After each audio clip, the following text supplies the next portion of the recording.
For 3 days, the law in Blackwater County was gone. A posse of the county's toughest men stood helpless at the mouth of the black hole, a jagged moor in the mountainside that seemed to breathe a cold older than memory. They were waiting for one man, Sheriff Banquo Fletcher, who had walked into that absolute darkness 3 days prior, hunting a killer the rest of them were too terrified to pursue. Now, silence was their only answer. Did the legendary lawman finally meet his match? Not in a man, but in the earth itself. Today, we go back to that moment of terrifying uncertainty to uncover the truth of the man who walked into a legend and came back forever changed. The 2 men who died weren't just company guards, they were Blackwater County men. The first was Thomas Miller, a man whose face was a roadmap of his 50 years in the mines. His hands were thick with calluses, but they were gentle with his grandchildren. He'd taken the guard job to get out of the deep shafts, hoping for a few quiet years before he retired. The second was David Eames, barely 20 years old, with a quick smile and eyes full of plans to marry his sweetheart and buy a small plot of land downriver. They weren't heroes or gunslingers. They were just ordinary men, trying to earn a living in a world that offered few easy paths. Their world was one of stark contrasts. The green, ancient mountains held communities bound by blood and tradition, where folks lived by the seasons and the grace of God. But cutting through this old world were the black veins of the new one, the coal mines. Company towns sprung up overnight, filled with the soot of the tipple and the clang of steel on rock. Life was hard, pay was low, and the company store kept everyone in a state of perpetual debt. This friction between the old ways and the new money created a constant, simmering tension. The payroll wagon was a symbol of it all, a tempting prize moving through a land of desperate men. Standing watch over this fragile piece was Sheriff Banquo Fletcher. Before he became a legend, he was simply the law. He was a constant, predictable presence, as much a part of the landscape as the hawk circling the ridge. You'd see him at the general store, not saying much, but listening to everything. He knew whose cow had gone missing, whose son was running with the wrong crowd, and which feuds were simmering just below the surface. He was the community's anchor, a man who believed in a simple, unshakable truth. There was right and there was wrong, and it was his job to stand on that line. But Fletcher was more than just a badge. He was born of these hills, and he understood their silent language. He felt the weight of every family's troubles, every whispered fear. This connection to his people was his strength, but it was also a heavy burden. He saw the desperation the coal companies bred, and he knew it would eventually boil over into violence. He was one man holding back a flood, and he knew it. His quiet, solitary life was a reflection of the immense responsibility he carried on his shoulders alone. The world that was, before Silas Kane pulled the trigger, was one of fragile order. It was a community holding its breath, praying that the simmering tensions wouldn't erupt into open flame. Thomas Miller and David Eames were part of that order, men doing their duty. Sheriff Fletcher was its ultimate guardian, but their peaceful world had a shadow, a dark place where the law didn't reach and fear held sway. The murder of those 2 guards wasn't just a crime, it was a challenge. It was Silas Kane declaring that the old rules were dead and that even the mountains couldn't protect you anymore. The scene of the attack was on a lonely stretch of road winding through a deep cut in the mountain, a place where the sun struggled to reach the forest floor even at midday. The payroll wagon sat askew, one wheel splintered in a ditch. The 2 horses stood unnaturally still in their harnesses, their heads bowed, their coats trembling despite the cool air. A profound and terrible silence had fallen over the hollow, broken only by the drip of water from moss-covered rocks. The payroll box was gone, its hasp broken and discarded in the mud. The bodies of Miller and Eames lay where they fell, covered by canvas blankets that couldn't hide the dark stains seeping into the earth. When Sheriff Fletcher arrived, he didn't join the quiet, grim-faced huddle of men who had discovered the wagon. He moved away from them, his grey eyes scanning not the wagon, but the woods surrounding it. He walked the perimeter of the clearing in a slow, deliberate circle, his gaze fixed on the ground. He was reading the forest floor like a page in a book, taking in every bent twig, every disturbed patch of last year's leaves. He was a man searching for a story, and he knew these woods would tell him the truth if he just knew how to listen.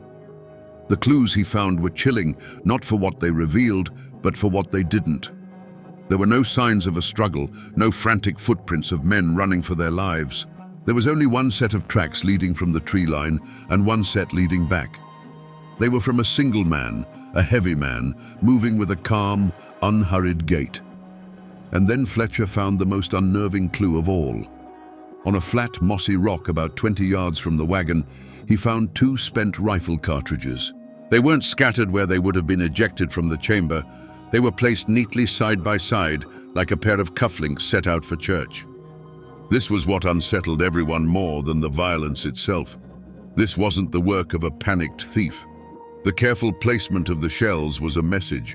It was a statement of absolute control, of a chilling lack of fear. It spoke of a killer who had watched his victims fall and then taken the time to gather his brass and leave a signature.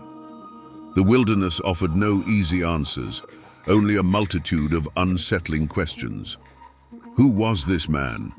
And what kind of cold-blooded pride did it take to commit murder and then pause to arrange the evidence like a trophy? The scene spoke not of chaos, but of a terrifying predatory calm. Before the dust had even settled on the lonely mountain road, a name was already being whispered from the company town to the deepest hollers. It was the name of a man with a grudge as raw and public as an open wound. Jedediah Schofield. Schofield was a miner, or at least he had been. He was a man known for a temper as hot as a forge and a pride as sharp and brittle as shale. And everyone in Blackwater County knew he hated Thomas Miller with a passion that burned cold. The bad blood had started 6 months earlier, deep in the belly of the earth. Schofield, a top man with the dynamite, had gotten into a bitter argument with another miner, an argument that turned into a brutal fistfight right there in the shaft. The shift foreman had been Thomas Miller. Following company rules, Miller reported the fight, and since Schofield had thrown the first punch, he was the one who was fired. He lost his job, his pay, and the small company house where his family lived. In a single day, he was cast out. To a man like Schofield, this was more than losing a job. It was a public shaming. He blamed Thomas Miller entirely, seeing him not as a man doing his duty, but as a traitor who had sided with the company against his own kind. In the weeks that followed, Schofield's bitterness festered. He was seen in the local saloons, his voice thick with moonshine and rage, vowing revenge. More than one person heard him swear that he would see Miller in his grave before he and his family starved. The whispers quickly turned into a roar of accusation. Jedediah Schofield owned a deer rifle, the same caliber as the shells Fletcher had found. He was a crack shot, known for his skill in the woods. Most damning of all, when the deputy went to the rundown shack Schofield's family had moved into, he was gone. His wife, her face pale with fear, claimed he'd gone hunting a few days back and hadn't returned, but the community saw it differently. To them, it was an open and shut case. A man with a clear motive, the right skills, and who had conveniently vanished at the exact time of the crime. Schofield had run, and in the mountains, only a guilty man runs. While the whole county had its eyes fixed on Jedediah Schofield, Sheriff Fletcher's gaze, grey and steady as a river stone, settled on someone else entirely. It was a person so close to the tragedy that no one thought to look at him. Caleb Thorne, the best friend of the young guard, David Eames. Caleb and David had been inseparable since they were boys, their bond forged in the creeks and woods of Blackwater County. They were 2 sides of the same coin, sharing every secret and every dream of a life beyond the coal dust.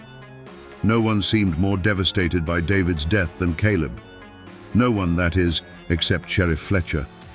He had seen grief in all its forms, and Caleb's felt wrong. It was too loud, too theatrical. At the funeral, Caleb wept with a noise that drowned out the quiet sorrow of the boy's own mother.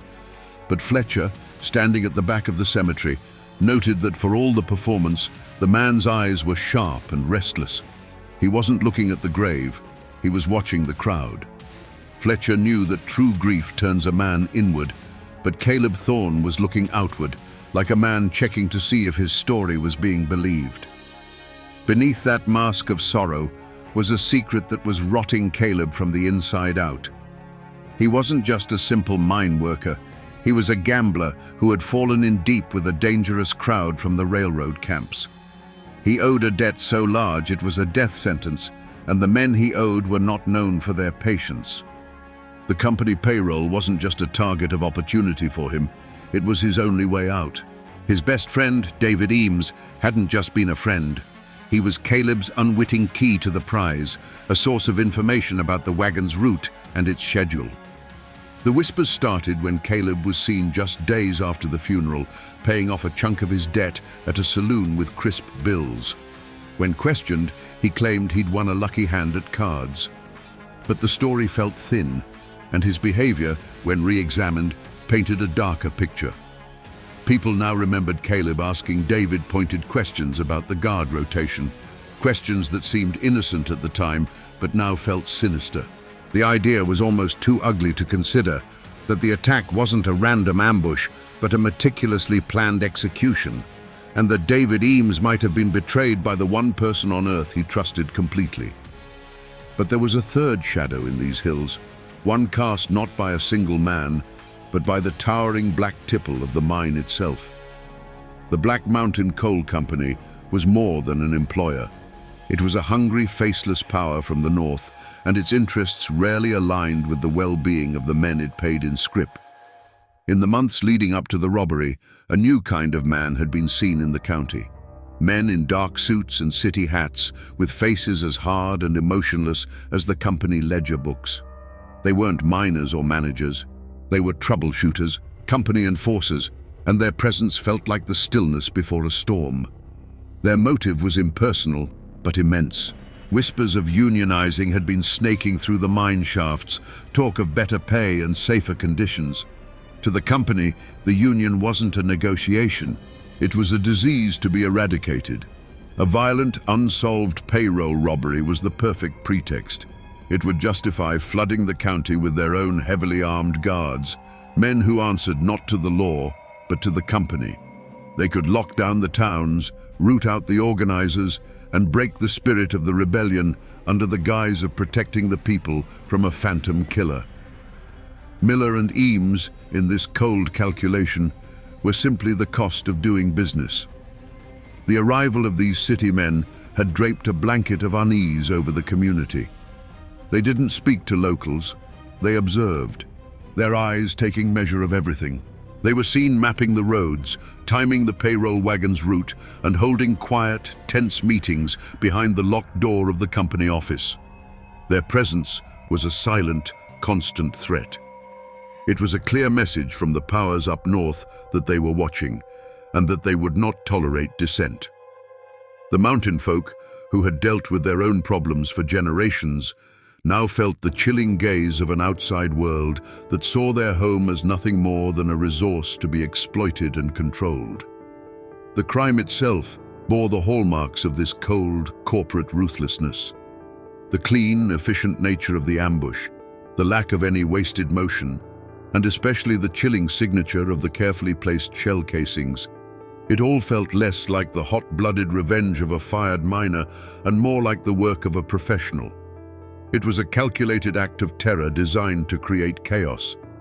Perhaps the stolen money was never the point. Perhaps the real prize was fear itself, a tool the company could wield to crush the growing defiance of the men who worked and died in its mines. With Jedediah Schofield named as the prime suspect, a posse of grim-faced men formed, fueled by righteous anger and cheap corn liquor. They were ready to deliver mountain justice with a rope. Sheriff Fletcher led them, but he moved with a different purpose. While the others saw a clear trail of vengeance, Fletcher saw a path that was too obvious, too neat. He wasn't hunting a man he hated, he was solving a puzzle. and he knew the first piece you find isn't always the one that fits. For 4 days, they beat the brush, scouring the unforgiving ridges and impenetrable rhododendron thickets that Schofield called home. The mountains, however, are experts at hiding men, and the trail was cold. It wasn't Fletcher who found him, but a young deputy who stumbled upon an old trapper's lean-to deep in a forgotten holler. Inside, they found Jedediah Schofield, not defiant, but gaunt and shivering, his rifle unused beside him. He hadn't been running from the law, he had been hiding from it. He knew he was the first man they'd blame, and his terror was so genuine it was almost palpable. His alibi, when it came, was as solid and immovable as the mountain itself. He had been miles away from the ambush, helping the circuit preacher, old Reverend Eli, repair the roof on the remote Black Creek Chapel. He'd been there for a solid week, sleeping in the church and sharing the preacher's meager meals. The Reverend, a man whose word was considered scripture in those parts, confirmed it without a moment's hesitation. Jedediah Schofield was a man full of rage and bitterness, but he was no killer. The most promising lead had evaporated into thin mountain air. Attention then shifted to Caleb Thorne, but that trail was made of smoke and mirrors. There was no physical evidence, only the foul taste of suspicion. He had an answer for everything. The money? A lucky night playing cards with strangers at a railroad camp, men who were long gone. His odd questions to David. Just the normal curiosity of a friend. The community, unwilling to stomach the thought of such a venomous betrayal, chose to believe him. To accuse him without proof was to call one of their own a monster, a truth too ugly to face. The investigation had hit a wall of solid granite, leaving Sheriff Fletcher with nothing but a pair of spent shells and a county where the fear was beginning to grow teeth. With the official investigation stalled, a cold fog of silence settled over Blackwater County. The lively chatter at the general store died down whenever Sheriff Fletcher walked in. Doors that were once open were now latched, and eyes that met yours on the road would slide away, refusing to connect. It was as if the whole community had collectively agreed to forget the murders had ever happened. Neighbors who had once shared every piece of gossip now saw nothing, heard nothing, and knew nothing. The truth, it seemed, was a dangerous secret to possess. This silence was woven from 3 distinct threads. The first was raw, simple fear. A killer was among them, a man who had shot down 2 people in cold blood and left a chilling signature of his arrogance. He was a ghost, a name without a face, and he could be anyone. To speak a word of what you might have seen, to even speculate out loud, was to risk drawing his attention. It was to risk waking up and finding your own grim message left on your doorstep.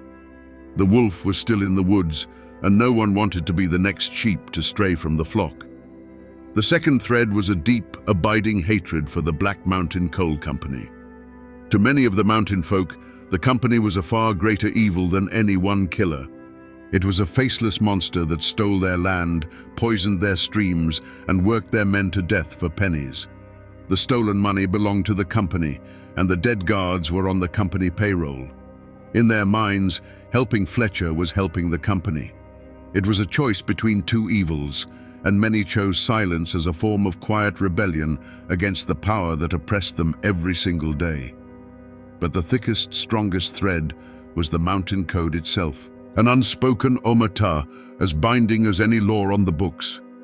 You did not talk to the law about the affairs of your neighbors. You handled your own business, settled your own scores, and you never, ever turned on your own kind for an outsider. And to many, even Sheriff Fletcher, in his official capacity, was an outsider to family matters. This loyalty, this stubborn, ingrained belief in their own form of justice, formed a wall far higher and stronger than any prison. Fletcher found himself on the outside of his own community, a lawman trying to find a killer in a town that had gone deaf, dumb, and blind. 5 years turned to dust. The seasons in Blackwater County rolled on, covering the memory of the murders with layers of autumn leaves and winter snow. The case went cold, a ghost story whispered by old men. a permanent quiet failure that Sheriff Banquo Fletcher carried in the lines on his face. The 2 spent shells still sat on his desk in a small wooden box, a cold testament to a question he couldn't answer. The community's wall of silence had held, and the truth seemed lost to time. The clue that broke it all came not from a clever deduction or a piece of new evidence, but from the rambling memory of an old woman on the edge of the next world. Granny Elspeth lived in a one-room cabin perched like a hawk's nest on a ridge overlooking the very road where the ambush took place.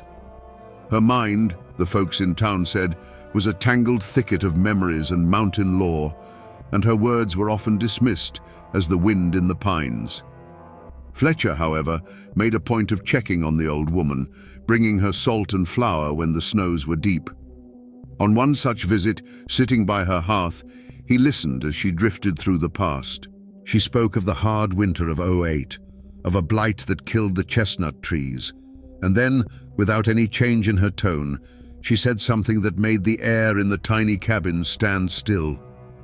"Such a shame about that young Eames boy," she murmured, her eyes fixed on the fire. "He was always so polite. I saw him walking up the road that very morning with his friend Caleb Thorne. They was laughing, heads together like they was sharing a secret. Not an hour later, I heard the guns. For Sheriff Fletcher, it was as if the last 5 years had collapsed into a single blinding instant. Caleb Thorne's alibi had been rock solid. He had been at the mine, working a full shift. Multiple men had sworn to it. But Granny Elspeth, whose cabin sat miles from the mine entrance, had seen him on the murder road with the victim just before he died. It wasn't a confession she offered, but a simple, unvarnished memory, one that nobody had ever thought to ask for. The old woman, dismissed by everyone, had been the only witness. In that moment, the entire case was reborn. Fletcher realized the horrifying truth. Caleb's alibi hadn't been solid. It had been constructed. He had paid or threatened his fellow miners to lie for him, a conspiracy of silence bought with stolen payroll money. The laughter Granny Elspeth heard hadn't been the sound of friendship. It had been the sound of betrayal. The case wasn't just cold. It had been buried alive. And Sheriff Fletcher had just been handed the shovel. A 5-year-old lie is a brittle thing. With Granny Elspeth's testimony in his pocket, Sheriff Fletcher moved with the cold patience of a winter freeze. He didn't go for Caleb Thorne. Not yet. He went for the men who had built the walls of his alibi. He found them one by one, in the mines, in their homes, at the saloon. He didn't threaten or shout.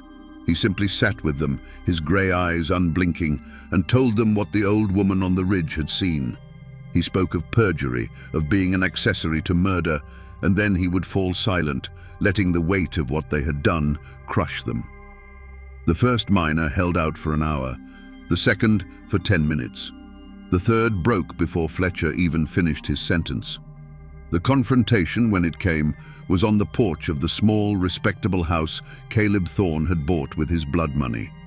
He had grown soft in 5 years, the desperate gambler replaced by a man who believed his own lies.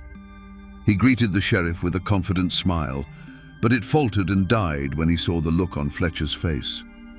The lawman wasn't there for a social call. "I spoke with Granny Elspeth," Fletcher began, his voice flat. "She remembers seeing you that morning, Caleb, on the road with David, just before the shots." Caleb scoffed, a dry, rattling sound. "An old woman's fancies. I was at the mine. Ask anyone." And that was the moment Fletcher sprung the trap. "I did," he said, his voice dropping to a near whisper. "I asked Tom Jenkins, and I asked Sam Carter." Their memories seemed to have gotten a lot clearer in the last 24 hours. The color drained from Caleb's face. The mask of the respected citizen shattered, revealing the terrified, cornered animal beneath. Fletcher took a step closer, his shadow falling over the other man. "But here's the thing that's been bothering me, Caleb. The tracks at the scene, they were from a big man, a heavy man, and those shells placed so neat. That wasn't your style. You're a coward. You always were. You didn't have the nerve to pull the trigger." He let the words hang in the air, heavy and cold. "You just led your best friend into the woods to be slaughtered like a hog. You gave the route, the time, everything. And you did it for a man in a city suit, a company man, the one who came down to break the union talk, a big man named Corbin."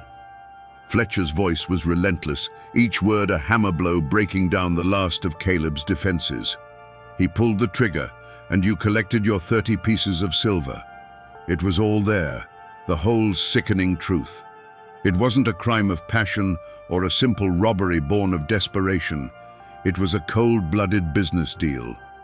The Black Mountain Coal Company needed an excuse to crush its workers, and Caleb Thorne, drowning in debt, was their willing instrument. He sold out his friend, his community, and his own soul. Caleb didn't confess with words. He simply collapsed, folding in on himself on the porch steps, a hollowed-out man whose guilt was now as plain to see as the mountains against the sky. The ghost finally had a face, and it was the face of a friend. Let us now step back into the shadows of that terrible morning. This is not a story from a court record, but a reconstruction pieced together from a confession, a dying woman's memory, and the cold logic of the crime scene itself. This is how it must have been. The morning air was cool and heavy, with the damp smell of moss and wet earth. David Eames walked up the road with a lightness in his step, laughing at a joke told by the man he trusted most in the world, Caleb Thorne. He was young, and his mind was on his future, not on the deep shadows pooling between the ancient trees. From those shadows, a shape detached itself. A big man in a city coat, his face impassive. This was Corbin, the company enforcer. There was no warning, no shouted demand. David likely didn't even have time to register the man as a threat before the hollow was shattered by a single flat crack that was not thunder. It was a sound that slapped the air and sent the birds scattering from the trees in a frantic, silent explosion. It was not a fight. It was an execution. For David, there would have been a moment of searing confusion, a feeling of the world tilting on its axis, and perhaps, in his last second of sight, he would have seen his best friend's face contorted, not with surprise, but with a terrible, knowing guilt. Thomas Miller, a man who had survived 30 years of rockfalls and dynamite blasts, was a professional. His hand would have instinctively dropped to the pistol on his hip. But he was not a gunfighter, and he was facing a different kind of danger than the mountain had ever offered. A second crack echoed the first, a brutal full stop to the sentence that had just begun. The reins slipped from his calloused hands, and his 50 years of hard-earned life spilled out onto the dirt road he had traveled 1,000 times. The aftermath was a scene of chilling, methodical precision. The big man, Corbin, moved with an unhurried grace. He walked to the mossy rock and deliberately placed the two spent shells side by side, a gesture of pure, contemptuous power. It was his signature on a piece of human wreckage. The sharp tang of gunpowder hung in the air, a profane incense in the cathedral of the woods. Then, from deep in the rhododendron, came a different sound, a wretched, heaving gasp. It was the sound of Caleb Thorne, the Judas, being sick in the bushes, his body finally rebelling against the monstrous thing his greed had unleashed.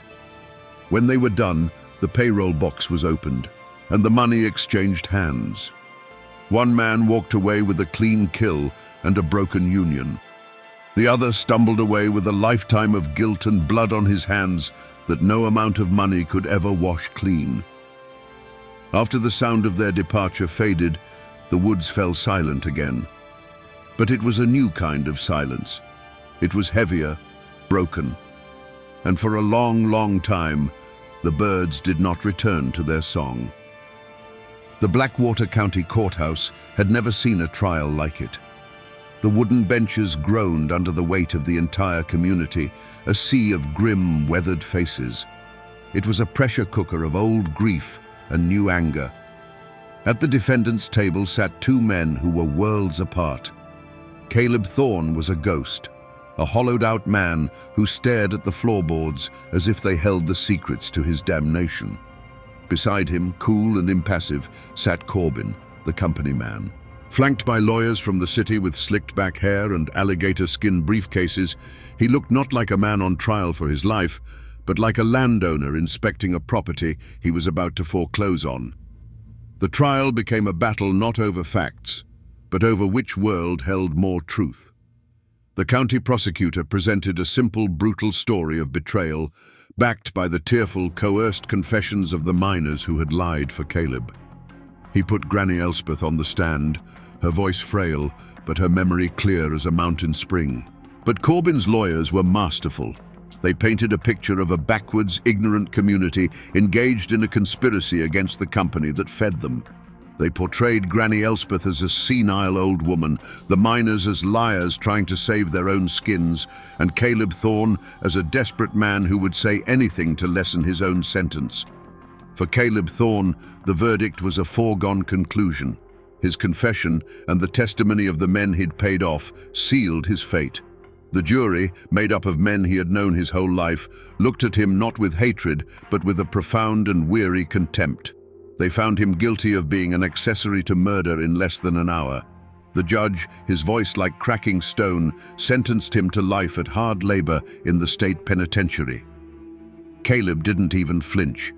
He was led away in chains, a man who had already started serving his sentence 5 years earlier in a prison of his own making. But for Corbin, the wheels of justice turned differently. They were greased with company money. His lawyers produced train tickets, hotel registries, and sworn affidavits from businessmen in Knoxville, all placing him 100 miles away on the day of the murders. It was a perfect, ironclad alibi, constructed with the same cold precision as the crime itself. Faced with the contradictory testimony of mountain folk on one side and documented, official-looking proof on the other, the jury was paralyzed by doubt. The word of a dozen miners could not outweigh a single stamped piece of paper from the city. After 2 days of deliberation, they delivered their verdict. For the murder of Thomas Miller and David Eames, the jury found the defendant, Mr. Corbin, not guilty. A wave of stunned silence washed over the courtroom, followed by a low, collective growl of disbelief. Corbin showed no emotion. He simply adjusted his tie, shook his lawyer's hands, and walked out of the courthouse a free man, leaving the people of Blackwater County choking on a brand of justice that felt more like poison. The law had punished the traitor, but the man who pulled the trigger had vanished back into the world of money and power from which he came, as untouchable as a shadow. For the families of Thomas Miller and David Eames, the verdicts brought no peace, only a quiet, permanent ache. The community wrapped its arms around them, but their losses carved out a silence that could never be filled. David's sweetheart, a girl whose future had been so bright, never married. She grew into a quiet, sad-eyed woman who always wore a locket with his picture, her life a long, slow testament to a promise that was broken by a bullet. The Millers, once a boisterous and central family in the county, drew into themselves, their grief a constant, unspoken presence at their dinner table. They had received the law's answer, but it did nothing to quiet the echoes of the guns. Jedediah Schofield, the man who had been tried and convicted in the court of public opinion, was legally a free man, but his reputation never fully recovered. In the hollers, where memories are long and suspicion is a survival instinct, the stain of the accusation lingered. He was no longer the hot-tempered miner. He was the man they almost hung for the payroll. The whispers followed him, poisoning his relationships and curdling his already bitter spirit. He became a solitary man, his anger at the world turning inward, leaving him isolated by a crime he did not commit. He was a second kind of victim, his life forever altered by the lie that had almost cost him everything. Caleb Thorne's fate was a slow erasure. He was sent to the state prison, a brutal place of rock quarries and sun-baked fields from which few men returned whole. His name in Blackwater County became a curse, a cautionary tale told to children about the evils of greed and betrayal. His family, unable to bear the shame, sold their small plot of land and moved away in the dead of night, their name vanishing from the county records as if they had never existed. Caleb Thorne simply ceased to be a person, becoming a number in a ledger, a ghost haunting the prison walls until he was forgotten by all but one man. And Corbin? He vanished like a wisp of smoke. The Black Mountain Coal Company, its union problem now brutally solved, transferred him out of the state. He left no records, no forwarding address, no trace. He was a phantom, an instrument of corporate will who had done his job and been recalled.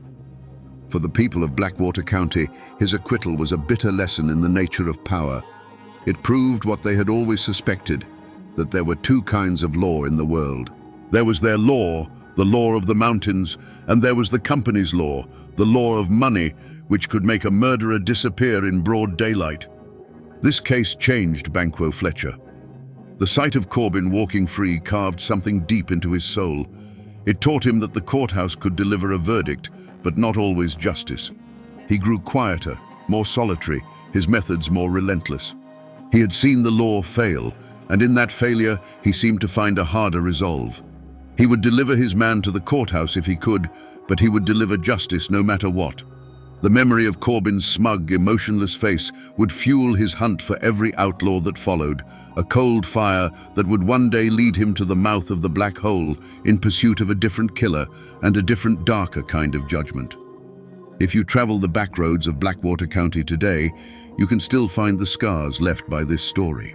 The old company road is paved now, but the deep cut where the ambush happened remains, a place where the shadows lie a little thicker and the air feels a little colder. In the town square, the old courthouse still stands, its brick facade a silent witness to the flawed justice it once dispensed. But the most tangible remnants lie in the church graveyard, on a hill overlooking the valley. There you will find two simple, weathered stones side by side. One for Thomas Miller, a husband and father, the other for David Eames, a son and brother. Their names, carved in stone, are a permanent record of a debt that was never fully paid. Down by the river, the Black Mountain Coal Company tipple is a skeleton of rust and rot, slowly being devoured by kudzu and time. It stands as a monument not to industry, but to a forgotten era of exploitation and greed. The company is long gone, its name just a whisper on the wind, but the distrust it sowed took deep root in that mountain soil. For generations after, the arrival of any man in a suit from the city was met with a wall of silent, watchful suspicion. The story of Corbin became a cautionary tale, a lesson taught to children about the kind of evil that money can buy and the law cannot touch. The tragedy of the payroll murders lives on, not in history books, but in the way a story survives in the mountains, through folklore. Old folks still tell it, sometimes as a ghost story, sometimes as a lesson in betrayal. They say that if you listen closely on a still night, you can still hear the echo of those two gunshots rolling through the hollow. And for a while, there was even a song, a mournful ballad passed around the campfires and front porches called Caleb's Coin, a tune that spoke of the terrible price of 30 pieces of silver earned in a friend's blood. This is how a crime becomes a part of the landscape. It's more than just a memory. It becomes a piece of the county's identity, a part of its DNA. The story of what happened on that lonely road reinforced the mountain code, hardening it. It taught the people that the law of outsiders was fickle, and that their own silence, while sometimes a shield for the guilty, was their only true protection. While the world outside might forget, the Appalachian mountains themselves hold these memories, etched into the landscape and the hearts of its people. At the beginning of our story, we asked a simple question. Who was responsible for the deaths of Thomas Miller and David Eames? The answer, we found, was never simple at all. The law points to one man, Caleb Thorne, a traitor who paid for his sin with the rest of his life. And in the cold, hard print of a law book, that is where the story ends. But we know better. we know that justice in these hills is rarely so neat. The man who pulled the trigger walked free, his guilt washed clean by money and a well-told lie, leaving behind a wound in the heart of the county that never truly healed. This story, then, is not just about a crime. It is about the brutal collision of two worlds, the old world of mountain honor and the new world of corporate greed that saw men not as souls, but as numbers on a ledger. It's a lesson in how a community's silence can hide a monster, but also how the quietest voice, that of a forgotten old woman, can be the one that finally speaks the truth. For Sheriff Banquo Fletcher, it was a crucible. It burned away any naive faith he had in a system and forged in him an unshakable belief in a higher, harder law, the mountain's law, where a man's guilt is not decided by a jury, but by the weight of his own sins. The court records in the state capital will tell you that this case is closed. But here, in the deep hollows where the truth still whispers on the wind, the story is very much alive. It serves as a stark reminder that while the law may have its verdict, the mountains have their memory. And that memory is long, and it is unforgiving. And now, my friends, you know the rest of the story, or at least as much of it as the mountains are willing to give up.